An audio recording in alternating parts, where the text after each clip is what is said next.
आज मैं आपको एक सच्चाई बताने वाला हूँ कि लोग जब आपसे पूछते हैं कि आप क्या काम करते हो, वो असल में इसलिए नहीं पूछते कि उनको इंटरेस्ट है, बल्कि वो इसलिए पूछते हैं ताकि वो हिसाब लगा सके कि आपको कितनी इज्जत देनी है या देनी चाहिए।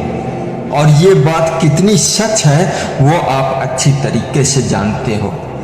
इसलिए आप अपना समय खुद के स्टेटस को बनाने में व्यतीत करें, ना कि फालतू चीज़ों में। और मुश्किलें तो आएंगी, इससे आपको डरना नहीं है, क्योंकि सपना आप एक देखोगे तो मुश्किलें हजार आएंगी, लेकिन वो मंजर भी बड़ा खूबसूरत होगा जब कामयाबी आपके हाथों में होगी। Never give up. जय हिंद, वंदे मातरम।